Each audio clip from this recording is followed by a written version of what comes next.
हाय friends, hi hello friends, मी तुमचं आजच्या व्हिडिओत स्वागत करते. फ्रेंड्स, आज आहे लक्ष्मीपूजन आणि मी आत्ता जाऊन आले, आमच्या शॉपची पूजा करून आले. तर त्याचे काही फोटो मी तुम्हाला शेअर करते आणि हॅपी दिवाळी. फ्रेंड्स, हे आहे आमचं ऑफिस. मी आणि माझे मिस्टर ऑफिसमध्ये आलेलो आहे. ही माझी सूनबाई आहे, जी नवीनच लग्न झालेलं आहे आत्ता. म्हणजे मोठ्या दिरांची सून आहे ही. माझी मुलगी आहे, छोटी मुलगी आहे माझी.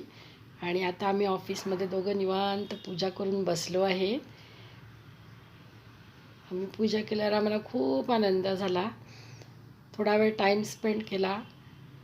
नंतर आम्ही घरी आलो. घरी आल्यानंतर घरची कामं थोडेफार केले. थोडा वेळ निवांतपणे खिडकीतनं बघितलं की जरा शांत वाटतं.